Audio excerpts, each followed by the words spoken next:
All right, so welcome to another episode of Master's Class. So we're going to go over nationalism and political revolutions. So it matters because European rulers sought to restore stability by reestablishing much of the old order. And if we turn our attention over here, right, to one Clemens von Metternich, he was something of a foreign dignitary, and eventually Chancellor of Austria. And he's basically like the grand architect, the host of what becomes known as the Council of Vienna. And it's here that they basically return to the old conservative order. So the idea here is to, disrupt, dispel, and make people forget about the memory of the French Revolution. So they're trying to restore the royal families to positions of authority and power. They're trying to reestablish the old absolute monarchies that used to be prevalent and hold sway throughout Europe. So they're really trying to prevent liberalism and nationalism. We're going to be talking quite a bit about that. So this is kind of a triumph for conservatism. And we're going to see that throughout the revolutions of 1830 and 1848 as well. So when we go back, and this is why Clemens von Metternich, we're going to see, says, when France sneezes, the rest of Europe catches a cold. Because when France sneezes, i.e. when France has sort of like revolutionary ideas, what winds up happening is that other Europeans who are, who want to disrupt the old balance of power, right? The old order. They want more liberal rights. They want to have expressions of nationalism. Even on the extreme sides, we'll see things like socialism, and eventually, with the works of Frederick Engels and Karl Marx, communism will begin to have a platform via Marx's manifesto, and the Communist League will form. But we're not going to get too far into that at all today. We're primarily going to be dealing with liberalism and nationalism, because these really are the big two when it comes to sort of powerful changes that, most of the old order is going to try to contain, either by appeasement or typically through military suppression. But one thing's for certain, Europe is going to be shaken up by these revolts and these revolutions. So let's kind of get into it. So the governments in Europe, they want to maintain the old order during the 1800s, but around the mid-1800s, close to around 1830, we begin to see this big shake-up because of liberalism and nationalism. So they're going to try and break down the old conservative order, the way of kings and queens. They want, at the least, they want limited constitutional monarchies, and at the most, they want republics. So they want constitutions. They want guarantees of rights and freedoms, and laws that back up those rights and those freedoms. But not everybody universally wants the same thing, and that's why we're going to see most of these revolutions fail. So we're going to kind of start, we're going to touch base on a few different countries, but we're going to and we're going to stay with some of the great names here. Of course, France is going to be kind of leading the charge in many ways. But before we get into France, I want to point out something else that I think is fairly important. It's not just like liberalism and nationalism versus sort of conservatism. You have to also bring up capitalism and really industrialism, right? The industrialization that's been sweeping primarily through Great Britain and is going to spread, somewhat slowly through the rest of Europe, to France and then to Germany. So I wanted to sort of point out why Great Britain doesn't have a revolution like so many of these other countries. There's no real revolts. I mean, there are uprisings, there are strikes, there are clashes in the street. Yeah, I guess you could say there are revolts, but they're not really on the same level as what's going on throughout the rest of Europe. It's put down fairly quickly because there are means of appeasement. and you can either accept the appeasement and stay, or you can leave. And we're going to see that that's going to be very much an option for one group in Great Britain. So I'm going to play this video here to kind of show you how industrialization plays a role in these revolts, in these uprisings.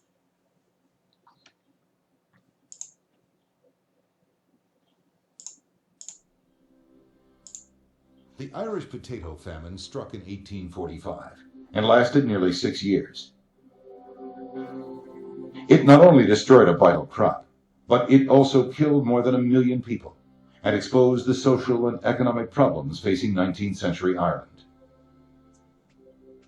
A mysterious fungus destroyed the potato harvest on a scale not seen before, but the government's inadequate response only made the crisis worse. During the entire famine, British officials never provided massive food aid to Ireland, for fear that the constant changes in food prices would unfairly harm English landowners. In addition, poorly organized private relief efforts failed to raise funds from donors. The Irish didn't help their cause either.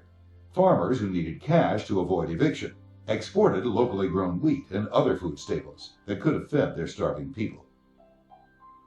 As the famine went on, the situation grew more desperate. To avoid mass starvation, the Irish lived off everything from seaweed to grass. Many pawned all they owned to buy what little food they could afford. After the harsh winter of 1846, food riots erupted, and the British sent in troops to stop the unrest. To save their estates from ruin, landlords evicted the poor farmers, forcing them to migrate to Canada on poorly built, overcrowded vessels that became known as coffin ships. The Canadian reception facilities at Grosse Isle at the mouth of the St. Lawrence River were woefully inadequate to handle the massive influx of immigrants. Of the 100,000 Irish who sailed to Canada in 1847, an estimated 1 out of 5 died from disease and malnutrition. About half the survivors crossed the border and began new lives in the United States. The potato famine had a devastating effect on Ireland and led to a permanent reorganization of the nation's agriculture and land use.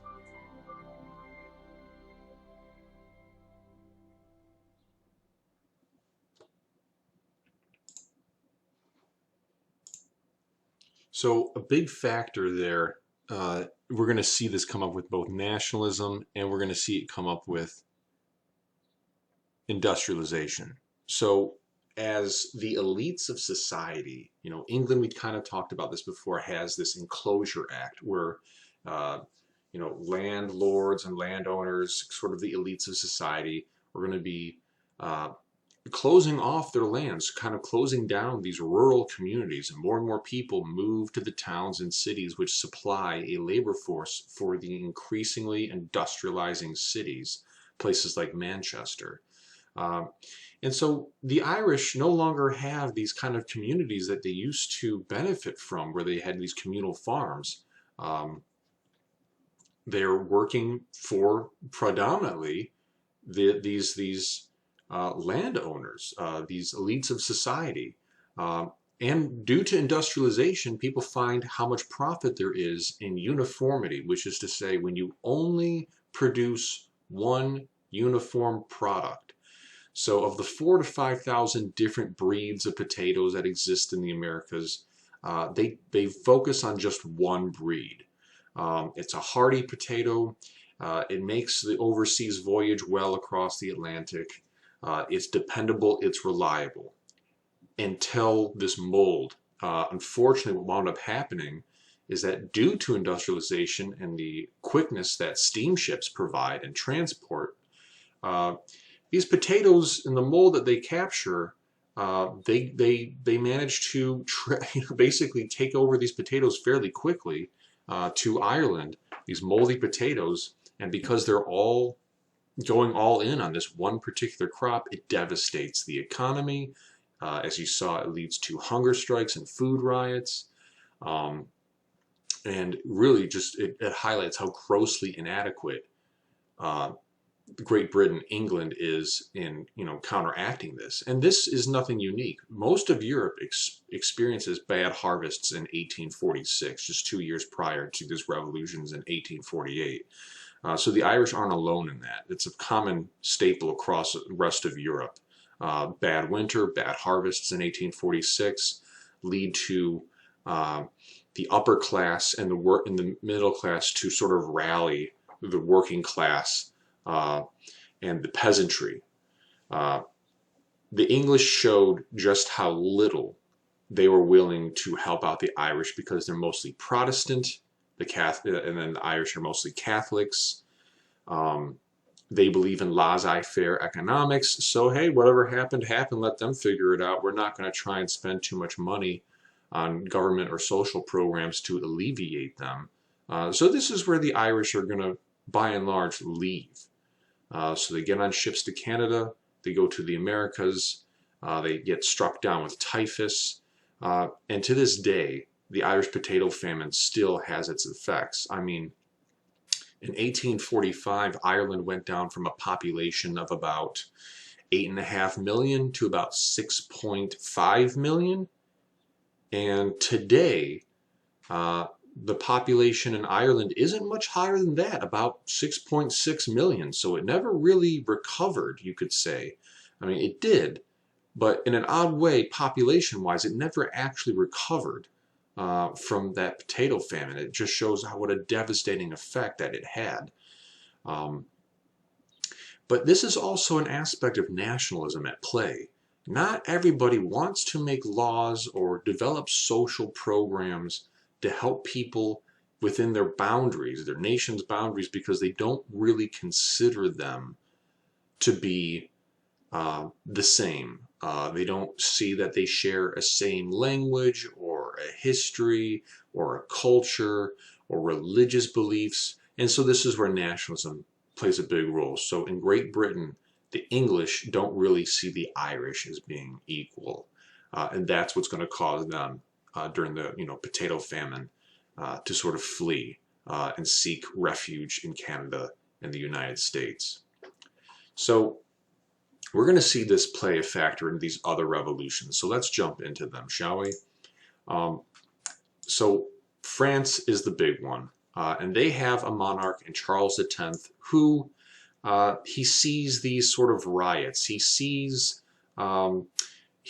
people sort of gathering into the streets, and they are clamoring for the ideas that have always been around since the age of the philosophes. They want voting rights. They want freedom of the press. But he's a reactionary, and he's something of an absolutist. He really is trying to, gear France back into the absolutist monarch mentality. Like, he wants his people to accept this reality. So he's going to react to some of this liberal and national uprisings and sentimentality that's sweeping through France by sort of censoring the press. He wants to censor the press. He wants to take away voting rights from the middle class. There's a big attitude in France that basically and this is also true of, say, places like Austria, if you are reliant, if you're not 100% independent, if you're reliant on government in any form or fashion for any sort of social relief program, the elites of society don't want those individuals to vote. They don't want them to have a say in government. So in response to this, the liberals, and we're going to talk about this term, liberals, in the context of the 1800s in a bit, are going to attempt to overthrow Charles X in 1830. And they want to establish a constitutional monarchy. So what's going to wind up happening is we're going to see two figures, really three, kind of rise up in this sort of second phase. Charles X is out because he has kind of draconian laws that he's put into place. Stuff like, if you have ever pilfered or stolen anything that is considered property of the church, and the punishment is death by guillotine, so execution. So they see that as pretty draconian. That and, not allowing the middle class to vote, there's no freedom of the press. This is why there's going to be a common uprising. So they're going to find a family member of his, a cousin by the name of Louis Philippe, who will take the throne as a constitutional monarch. And we're going to start to see what, for a brief period, a new golden age in France is going to emerge, particularly for the upper middle class. So freedom of the press, freedom of speech, there's going to be advancements in voting rights, and there's going to be some social work programs that are going to be championed. So one problem is going to exist as we're going to get a little bit more into it with some of the individuals who represent Louis Philippe. There's going to be one guy by the name of Francois, let's see here, I believe it is Francois Guizot. Yes, Francois Guizot. He is really kind of a conservative liberal. He believes in certain aspects of liberal policies like freedom of speech, voting rights, but only for certain people. I know, kind of conundrum, the conservative liberal. And the people actually are going to clamor for like a holiday. They want to celebrate George Washington's birthday, oddly enough. Our president, our first president, on February 22nd. They want to make that sort of George Washington's birthday holiday sort of thing. And, when asked why, because, he kind of represents revolution, he represents republicanism, he represents a representative government. And Francois Guizot says, well, this is a challenge to the crown. And we're absolutely not going to allow or condone the celebration of this holiday. Well, that's a problem. Because the moment he sort of lets it slip that we're not going to condone anything that has to do with republicanism, it kind of seems like, well, then there's not going to be much more progress to be made for the middle class and the working class peoples of France. So this eventually is going to lead to kind of another uprising, if you will, but we're going to get there momentarily. So in the same year, 1830, we're going to have a few other revolutions that occur throughout Europe. And, nationalism is going to be a chief force in all three of them. So Belgium, and we can even look to this graphic that we have. See, if France is liberalism, right, because they want a constitutional monarchy, then Belgium, Poland, and Italy are clear examples of nationalism. Belgium, they are controlled by the Netherlands, by the Dutch, and they want to be able to speak their native language in their schools. They want freedom of the press. They don't want to be censored. They basically just don't want to be controlled by an outside force that they don't feel represents them. So they are going to revolt. They're going to rise up and rebel. They're actually going to get a lot of support from France and even Britain, oddly enough. Britain doesn't support them militarily, but France certainly does, because geographically Belgium is right next to France, and it just seems like the right thing for the French to do. So they support this uprising, and they will ultimately be successful in sort of becoming an independent state. But then you'll have Poland and Italy. Things won't be so successful there. Poland is ruled by foreign powers. Austria and Russia have, clear interests in Poland, especially Russia. Polish people being a Slavic people. And Tsar Nicholas I of Russia, he sees himself as not just, Tsar of all of the Russias, as they would put it, but king of Poland as well. And so when there's an uprising and the Polish peasantry, who are still very much in servitude under a feudal system as serfs, they belong to landlords. They're our property. They're tied to the land of those who own that land. They're going to rise up with flails and scythes and they're going to brutally mutilate, 1,500 of the Polish elite. Well, Tsar Nicholas is going to send in what is a pittance to him, militarily speaking. Troops anywhere between 100 and 300,000 should be more than enough to do it, and they're going to be very successful in sort of breaking down this uprising. And Russia has its own revolution, which is short-lived and ultimately unsuccessful, led by a group known as the Decemberists. They're basically veterans, Russian military veterans, who, during the Napoleonic Wars, when they were able to put Napoleon down, became exposed when they went to France to Enlightenment ideas. Like, wow, Russia is like really backwards. And they want to take these ideas of these Enlightenment philosophers back to Russia, but they don't have widespread approval or appeal. They are discoordinated, which is odd because they're military veterans. And they are unsuccessful in implementing, bicameral legislative assemblies, freedom of the press, right to peacefully assemble and protest, the end of serfdom, freedom of speech, freedom of religion, equitable taxation policies. They can't do any of that. They're going to be crushed absolutely by Tsar Nicholas I and the old conservative regime. And Italy is also going to attempt to sort of break away. But they are sort of held in check by the Habsburg Empire, which is to say Austria, and a number of the Italian states that are going to revolt are going to be put down. But we'll talk more about that in a bit.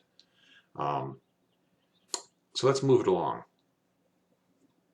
So how did liberalism and nationalism present these challenges to conservatism as these revolts of the 1830s give way to the future revolutions of 1848? Well, basically what's going to wind up happening is that as you put down revolts, as you put down revolutions, the ideas don't ever really go away. Those that have lost the revolution, those that survived, they just think about, well, what's the next, order? How do we organize properly? How do we actually enact change? People get a bit more realistic. They get a bit more pragmatic with how they're going to go about inciting revolution, or at least getting from the government the things that they say that they want, so there doesn't need to be a revolution. So let's go back to France. See, revolution in France, once again, this is that quote from Clemens von Metternich: when France sneezes, the rest of Europe catches a cold. These ideas seem to spread. So what's going to wind up happening is that the Metternich system, this old conservative order that's going to sweep through across Europe from 1815 up to this point, starts to decay. The idea of laissez-faire economics, of just old conservative, absolute monarch regimes, they begin to crumble. They don't really represent the interest of the people in various places. I mean, we're talking from the educated elite, the intelligentsia. We're talking about the bourgeoisie, the upper middle class. We're talking about the working class, and we're definitely talking about the peasantry. They all have their ideas of what they'd like to see, both being expressed in their governments through liberalism and through nationalism. So we're going to talk a bit more about that. So in France, once again, just like in Ireland, bad harvests, bad crops in 1846. This leads to economic problems as people can't afford bread, and there are going to be untold food riots across Europe where people demand shelter and bread. And these hardships are going to get the majority of the people, the lower middle class, the working class, and the peasants, to sort of clamor for change. And how do you get change? With the right to vote. So what's going to happen is Louis Philippe, the once popular limited constitution monarch, refuses to make these changes. He feels that there is too much pressure now. He's a monarch still. You know, there's too much pressure being exerted on him by people who are beneath his station. So he senses that things are not going to go well, and to appease the clamoring crowds of the unwashed masses, if you will, he's going to step down. He's going to abdicate the throne. So our e-text says the monarchy was finally overthrown in 1848. There's half-truths to that. It's overthrown, but he makes it very easy for people to do so because he abdicates, he steps down. And what's going to be put into its place in this brief period up until 1848 is a limited provisional government, which will be kind of controlled by a group of moderate and radical, okay, Republicans. You know, these are people who want a representative government. And they want people who represent them in government, who come from, you know, their class. They are not royal. They are not divine right monarchs that are, prevalent throughout the rest of Europe. They don't believe that, a crown is put on the head of somebody because God says you have this divine right to rule. So this is going to be a temporary government. And what's going to wind up happening is that these Republicans who want France to be a republic, basically modeled off of the American model. They want to be able to have the right to vote to elect leaders who will represent them. Well, two things happen in this period. One is that more radical views start to become more prevalent. Okay? More radical liberal views become more prevalent.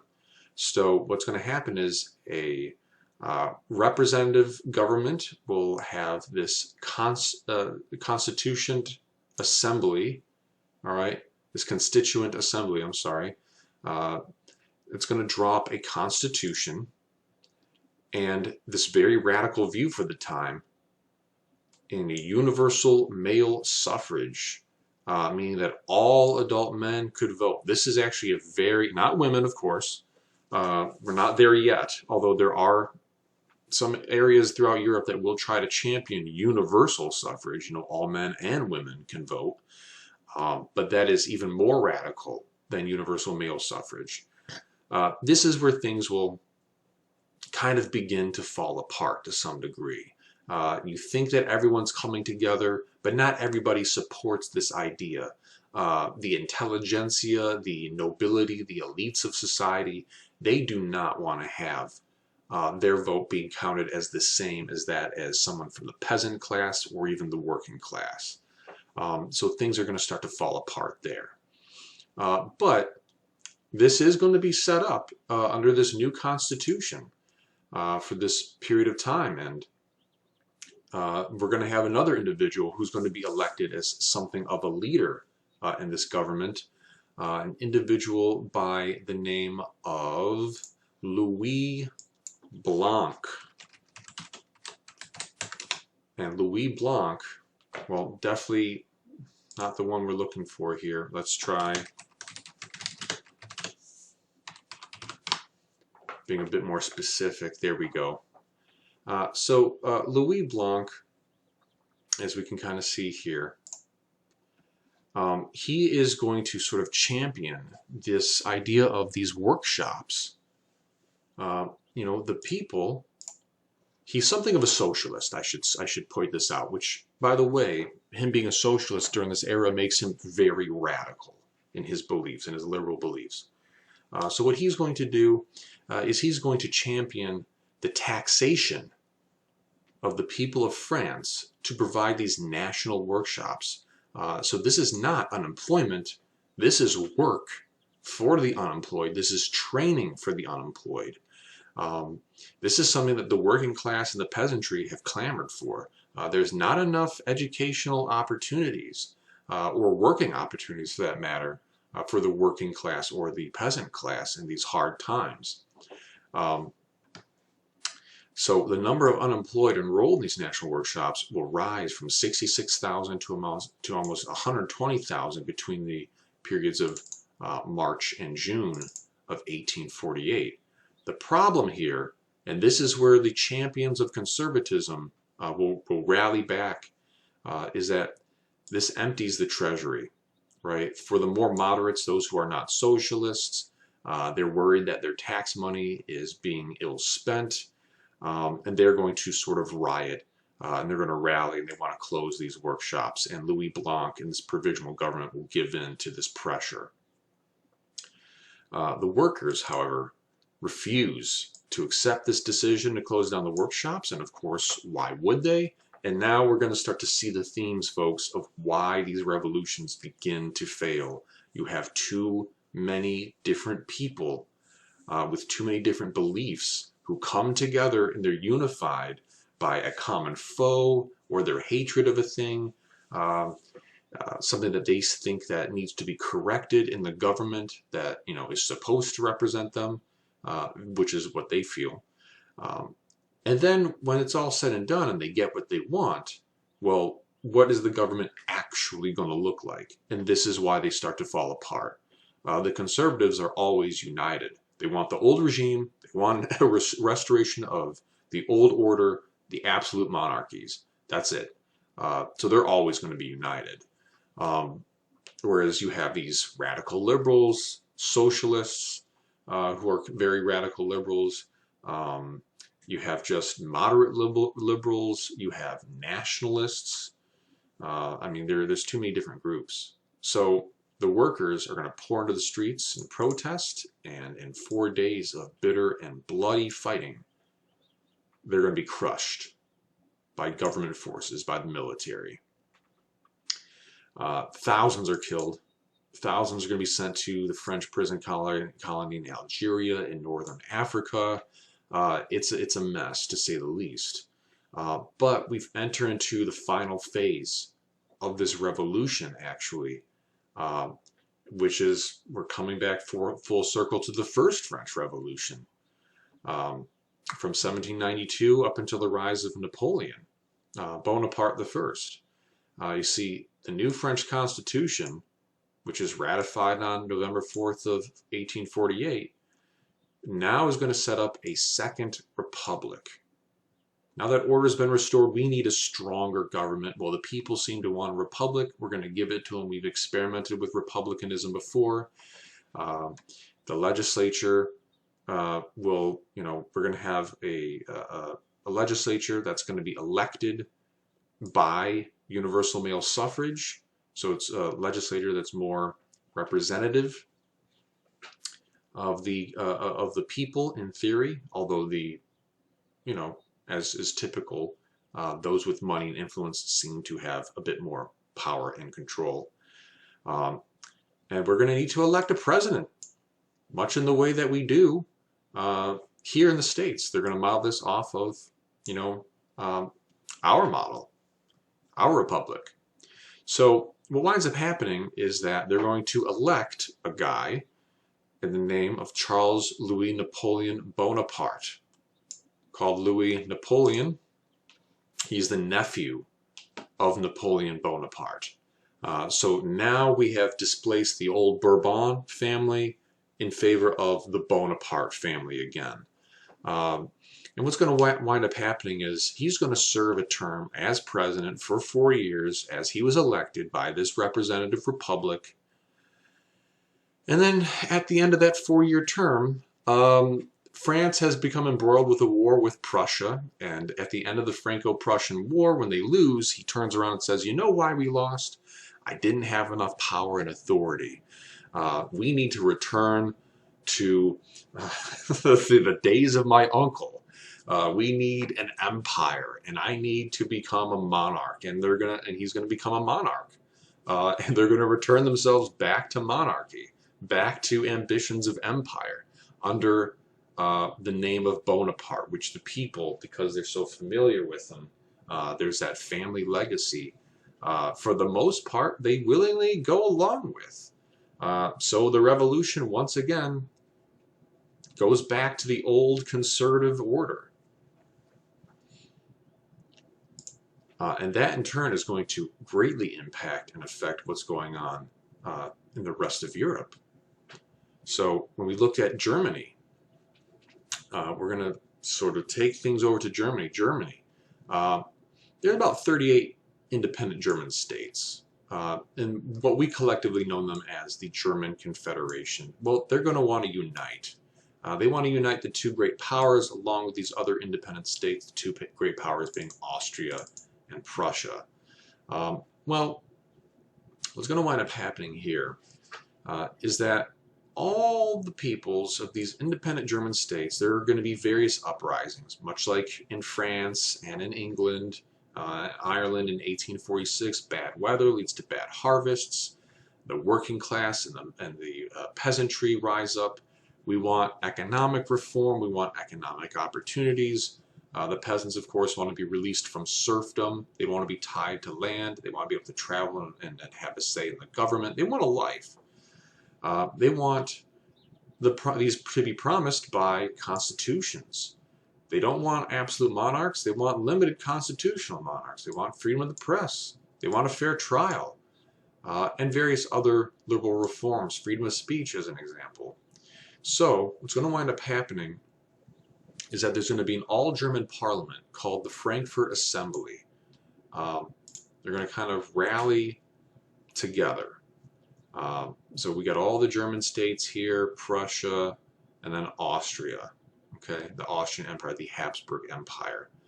They want to become one massive unified nation because they claim they share, and this is where nationalism comes into play, they share a common, nationalist dream. They speak the same language. They have the same culture. They don't necessarily worship a Christian God in the same manner. There's Catholics and various Protestants throughout the German states. But they do have a common shared language and history and culture. So what they're going to do is they're going to propose a constitution at this assembly. And they want a hereditary emperor.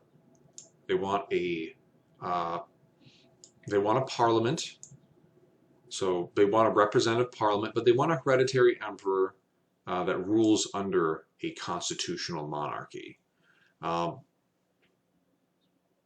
And what they're going to do is they are going to draft this constitution, which will allow for a direct election of deputies to the parliament by universal male suffrage. Also a very radical idea at this time that, it doesn't matter if you're a well-read, educated, land-owning elite of society, or if you're, a peasant, although they're going to try and get rid of the peasant class.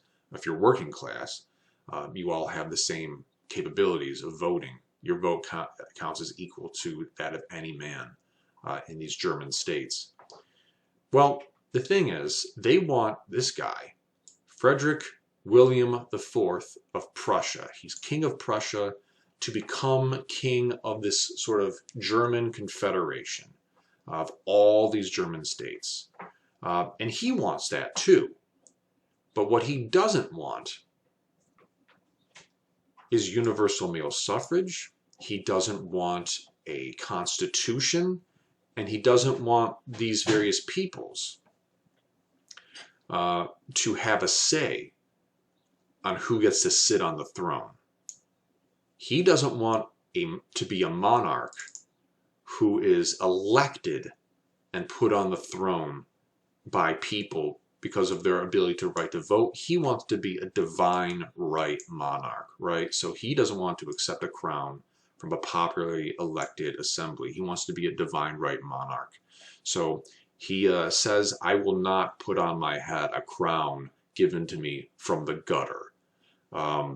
That's what he calls it. He calls it a gutter crown, and he basically throws it away. So because of this, and the fact that this drafted constitution doesn't really have any provisions to force German rulers to accept this role as a popularly elected, hereditary, limited constitutional monarchy position, German unification is not going to be successful.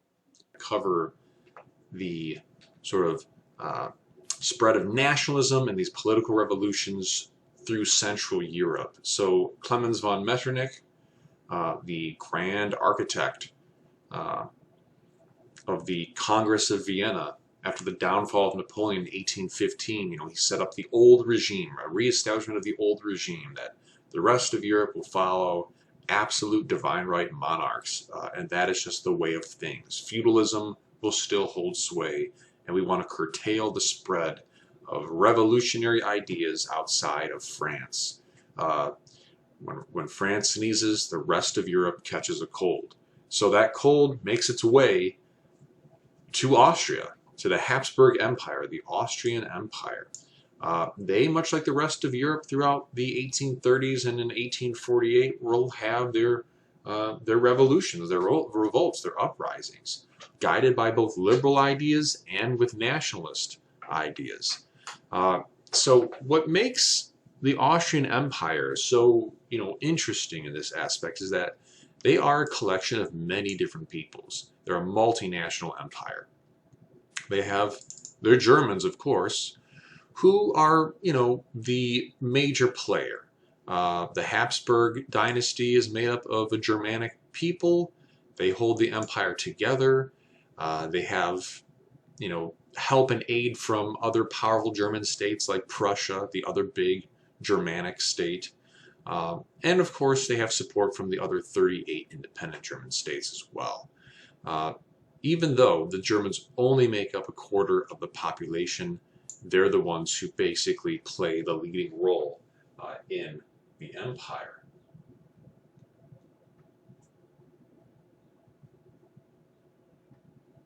So this is a problem.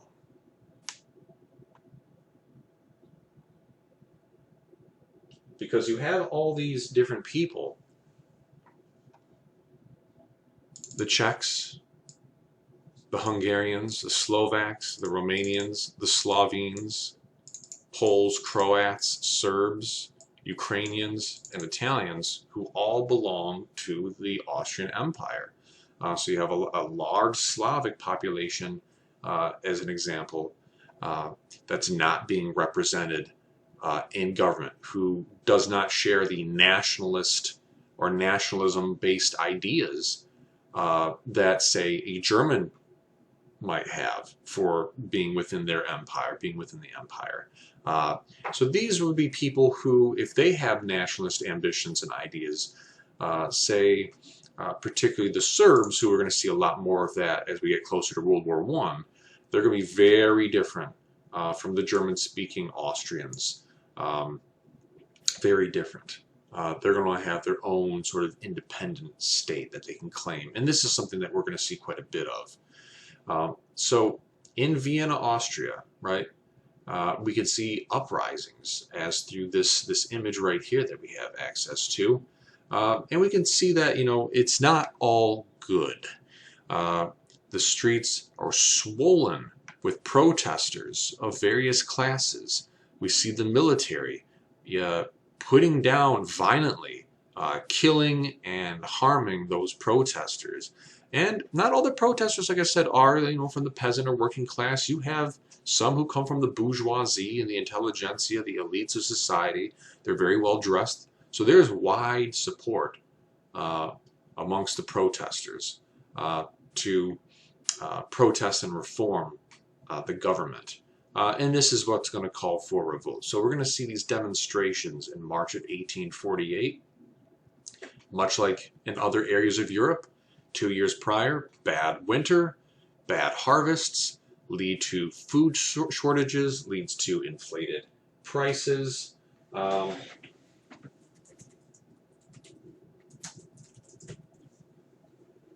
of course, that's where you're going to get popular support for these demonstrations and these uprisings. So the deal is to calm demonstrators before resulting, before using violence. We don't want this result. Okay.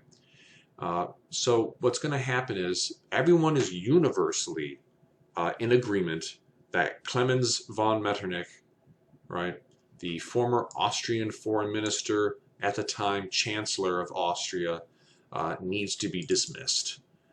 He's in his 70s. He's like 73 or 75 when he's going to flee to England for safety. And his system is broken down.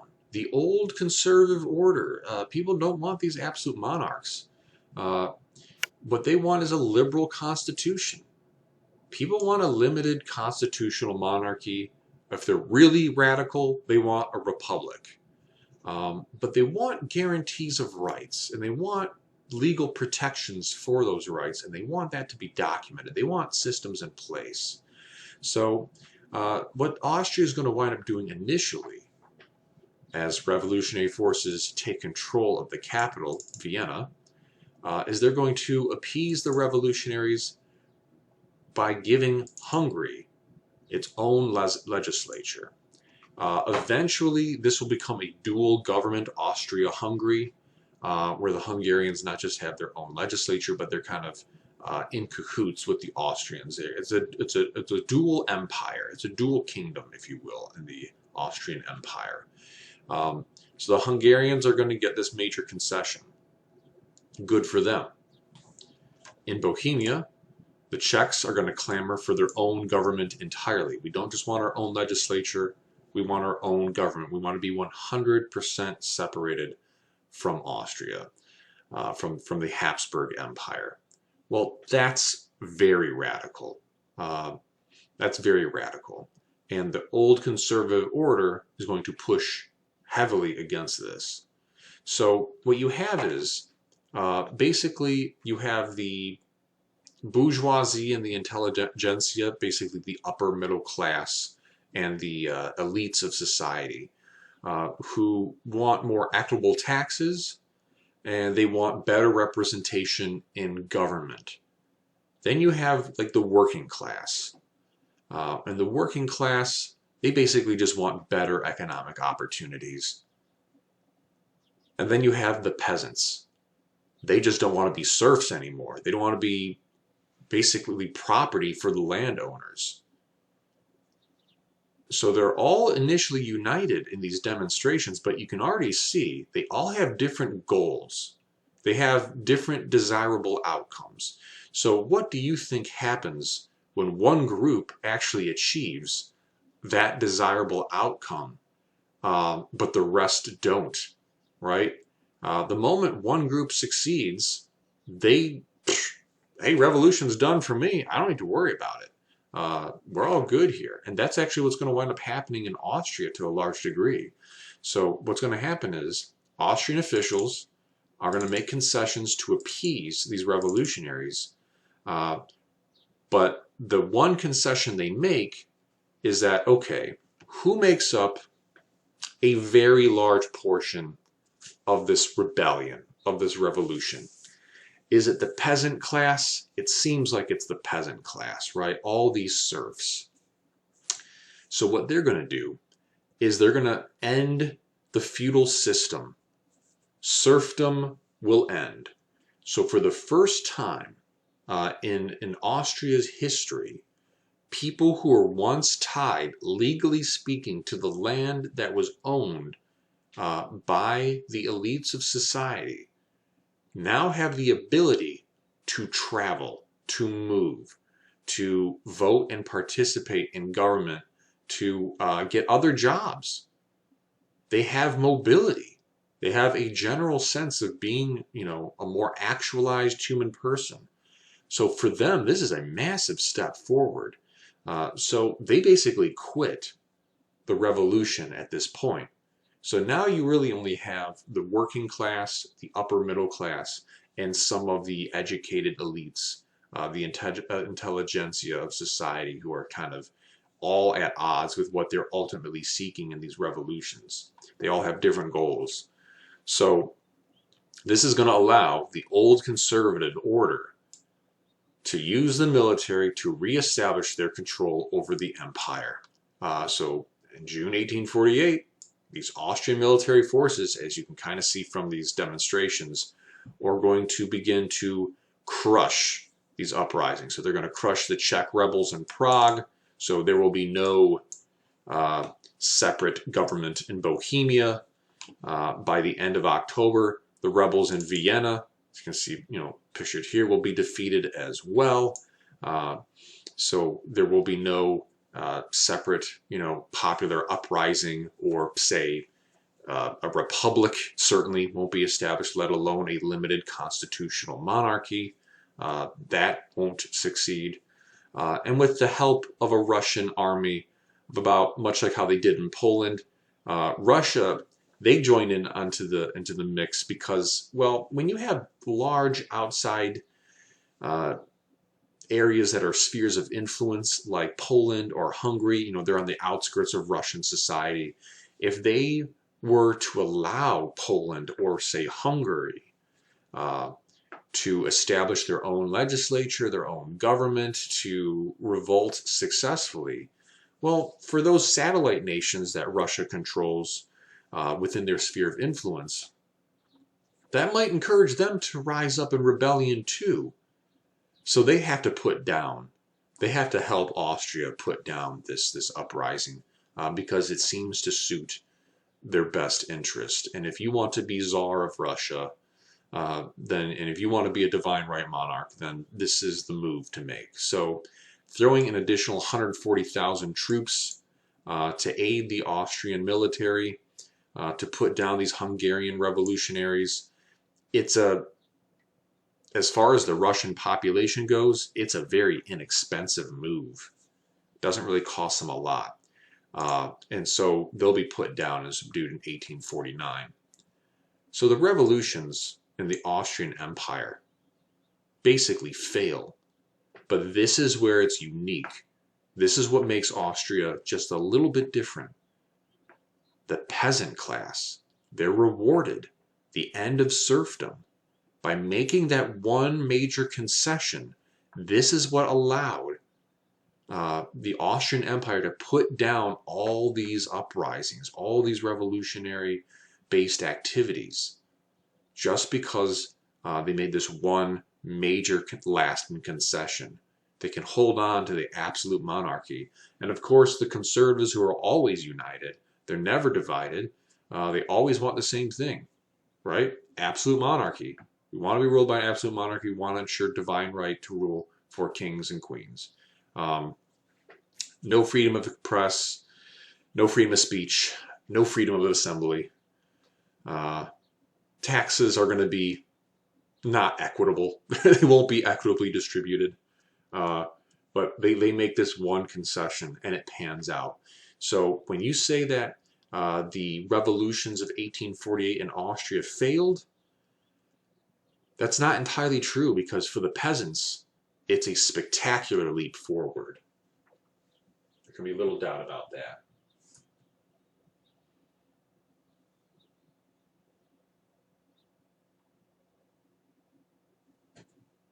So let's talk about Italy. Austria is going to get involved in Italy. They certainly have control over some of the Italian states. We're going to talk about that. So Italy is not unified. Clemens von Metternich, by the way, he's going to come back from his exile to, I believe, resume control as chancellor. But for a brief period of time, he's in his 70s.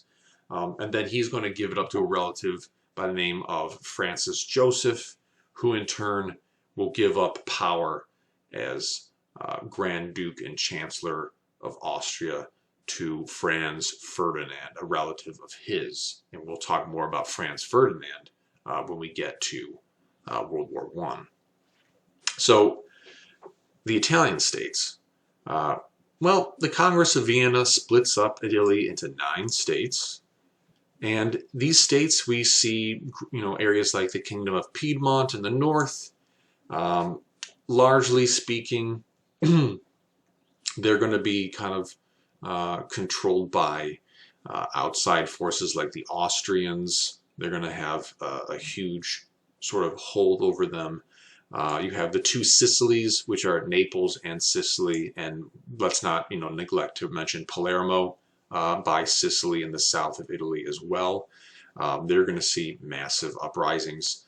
And then in the center, if you will, of Italy, close to Rome, you have the Papal States, which is just a collection of a handful of small states, where basically the Pope and the College of Cardinals will hold sway.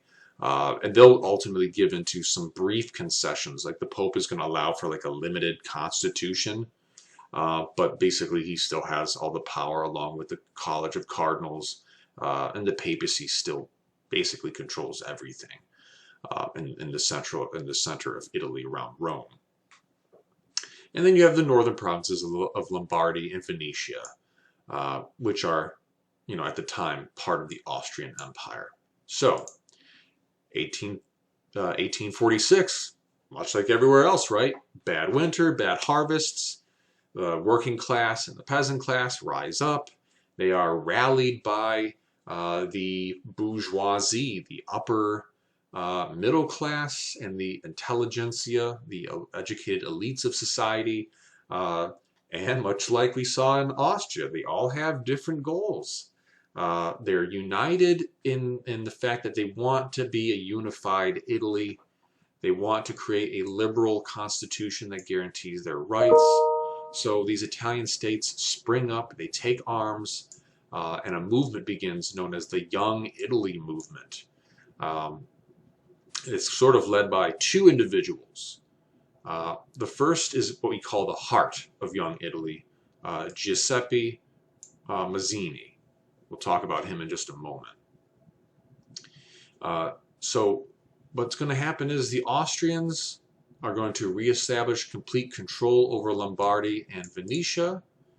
The king of the two Sicilies is going to manage to actually get some help from the Bourbon family of old France, of old monarchical, divine right, French rule. And then, of course, the papacy is going to get some more support from the Austrians in central Italy, and they're all going to be successful in sort of breaking down this attempt at a new young Italy, this sort of republic, this unified Italy with this very liberal constitution. They're kind of radical in that aspect. They want that republic. So the old order is going to prevail in the rest of Italy, as it does, it seems, everywhere else, with the exception, of course, of France and Belgium. So let's talk about the heart of the Young Italy movement, Giuseppe Mazzini. So he says, quote, "Young Italy is a brotherhood of Italians who believe in a law of progress and duty, and are convinced that Italy is destined to become one nation. Young Italy is Unitarian, which means everybody's, united. And this shows because they don't want something as radical as universal male suffrage. They actually want something more radical than that. They want universal suffrage. The women of Italy rise up. They're a massive force in this revolution because they follow guys like Mazzini, who supports women's right to self-actualize, to have a right to vote and a say in the new republic that they're trying to champion. He continues to say, because without unity, there is no true nation. Because without unity, there is no real strength. And Italy, surrounded as she is by powerful, united, and jealous nations, has need of strength before all things." End quote. So he notices that, as Clemens von Metternich once said, Italy is nothing more than a geographic expression on the map. Basically, Italy's not really let alone unified. They're not really a force to be reckoned with. They're not really a power. The days of ancient Rome are far over. Roman Empire will cease to exist and has for quite some time. Never again. So he's like the heart. But Mazzini also needs the sword. You can't just have the heart, you need the sword. Before they're ultimately crushed, you have another individual by the name of Garibaldi. And let's see if I can't pull him up so we can get kind of a face here.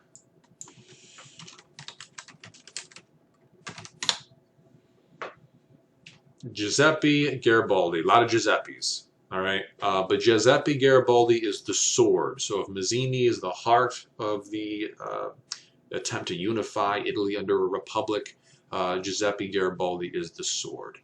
And when the when the revolution is ultimately put down and ends, he is going to have a change of heart.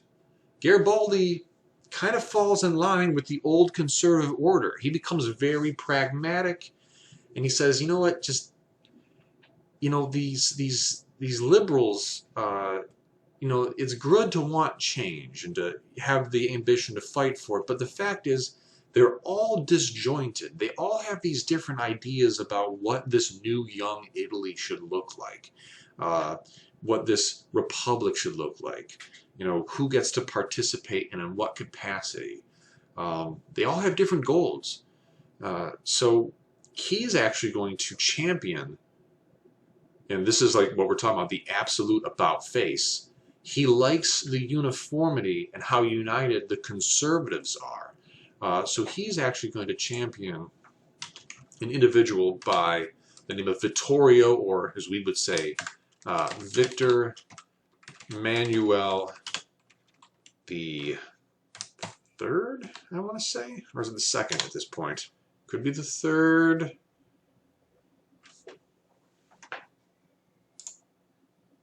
Going to be the second.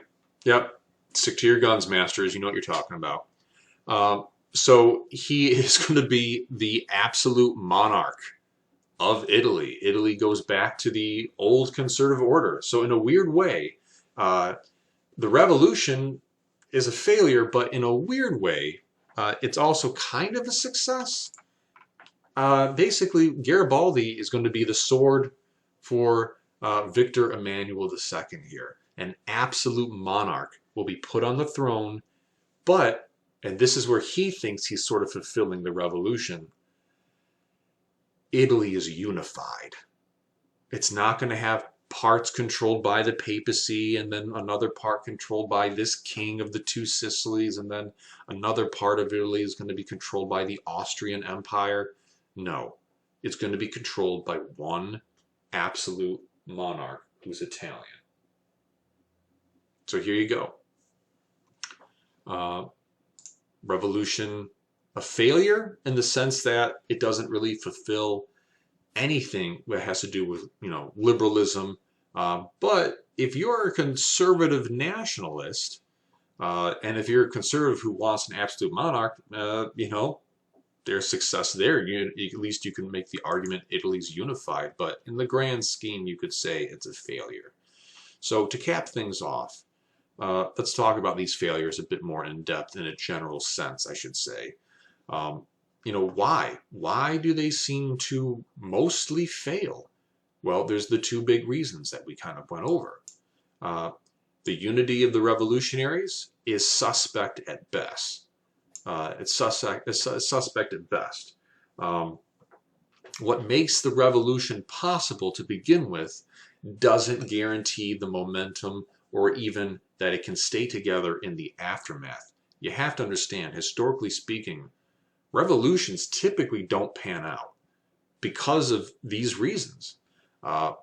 Moderate liberals clash with more radical liberals and revolutionaries. I mean, a moderate liberal who wants, you know, just, let's say, propertied men of a certain age to have the right to vote wouldn't be, you know, too unnerved by just saying, well, let's open it up to tax-paying men of a certain age. Okay, paying taxes, I suppose. What about those who are dependent on government programs? Well, no, we can exclude them. So if you were a more radical revolutionary in the form of, say, we want to see individuals have universal male suffrage. I mean, we're going to exclude the ladies from this. Just universal male suffrage at this time is in itself a very radical thing. Like, whoa, whoa, whoa, what are you talking about? Are you talking about peasants, serfs, people who don't really have, I mean, they're tied to the land. They're basically owned like property by the elite landowners of their respective societies. They have no real economic or social mobility.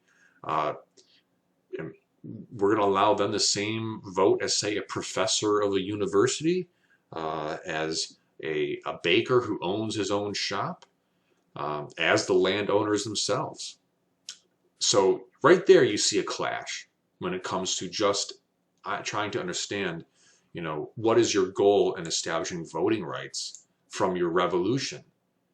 So that's a problem right there. And this is why conservative rule is always going to be reestablished. It's typically always reestablished. Then you have the nationalists, right? So that's where the liberalism fails, right? Not everybody agrees on who gets freedom of expression or freedom of speech, who should be able to represent whom in government, who gets the right to vote. They all have their own different definitions on ideas regarding this. So this is where liberalism ultimately fails in the revolutions, to champion those revolutions to the next level. That's why they don't succeed. So the nationalists, not too far off. Nationalism still has their own problems. So why do these revolutions prove to be disastrous in 1848? Well, let's look at the Hungarians, for example. They sought freedom from the Austrians, and they might have been successful had they not refused the help and the acknowledgement of the other minorities within their nation's boundaries. The Slovenes, the Croats, the Serbs, they're kind of united with the Austrians in their general disdain of these Slavic groups, which we're going to see play out in a big way when we get closer to World War I. So instead of, acknowledging them and joining them together to fight the old empire, because they don't seem to claim a shared language, a shared history, a shared culture, they see each other as the other.